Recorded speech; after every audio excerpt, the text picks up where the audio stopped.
From seed to ash, the unstoppable journey. ఎప్పుడైనా ఆలోచించారా ఓ చిన్న విత్తనం ఓ బృహత్ వృక్షంగా ఎలా మారుతుంది అని? దాని ప్రయాణం ఎంత అద్భుతంగా ఉంటుందో కదా. అలాంటిదే ఒక కథ. ఇది ఒక విత్తనం మరియు భారీ వృక్షం. అనగనగా ఒకప్పుడు ఒక చిన్న సాదాసీదా విత్తనం ఉండేది. అది పొలంలో పడి ఉంది. దాని చుట్టూ ఎన్నో పెద్ద రాళ్లు, ఎండిన గడ్డి ఉండేవి. ఆ విత్తనం చాలా భయపడింది. నేను పెరగగలనా?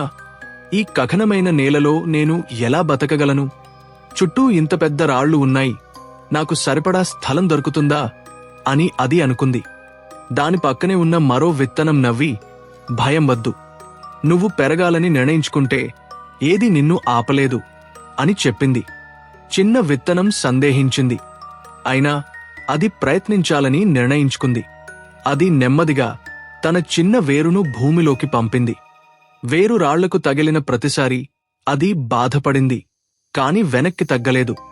అది రాళ్ల చుట్టూ, వాటి కింద తన మార్గాన్ని కనుగొంది. అది నీటికోసం లోతుగా వెళ్ళింది. పైకి దాని మొలక భూమిలోకి తొక్కుకుని బయటికి రావడానికి ప్రయత్నించింది. సూర్యరశ్మి కోసం అది పైకి లాగింది. గాలి వీచినప్పుడు అది అటు ఇటు ఆగింది, కాని వంగిపోయింది తప్ప విరిగిపోలేదు. వర్షం కురిసినప్పుడు అది ఆ నీటిని పీల్చుకుంది, మరింత బలంగా పెరిగింది. రోజులు వారాలయ్యాయి, వారాలు నెలలయ్యాయి, నెలలు సంవత్సరాలయ్యాయి. చిన్న విత్తనం ఇప్పుడు ఒక యువ మొక్కగా మారింది.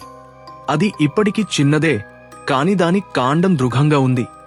దాని వేర్లు లోతుగా పాతుకుపోయాయి.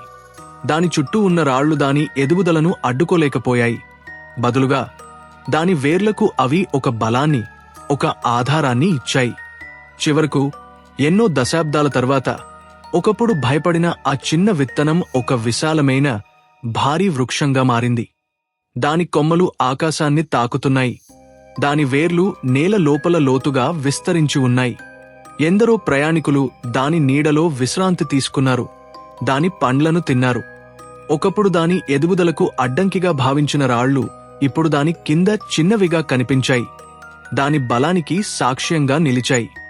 ముగింపు: ఈ కథ మనకు ఏమి నేర్పుతుంది అంటే, మన జీవితంలో ఎదురయ్యే అడ్డంకులు మరియు సవాళ్లు మనల్ని ఆపడానికి కావు, బదులుగా మనల్ని మరింత బలోపేతం చేయడానికి, మనలో దాగి ఉన్న సామర్థ్యాన్ని బయటపెట్టడానికి.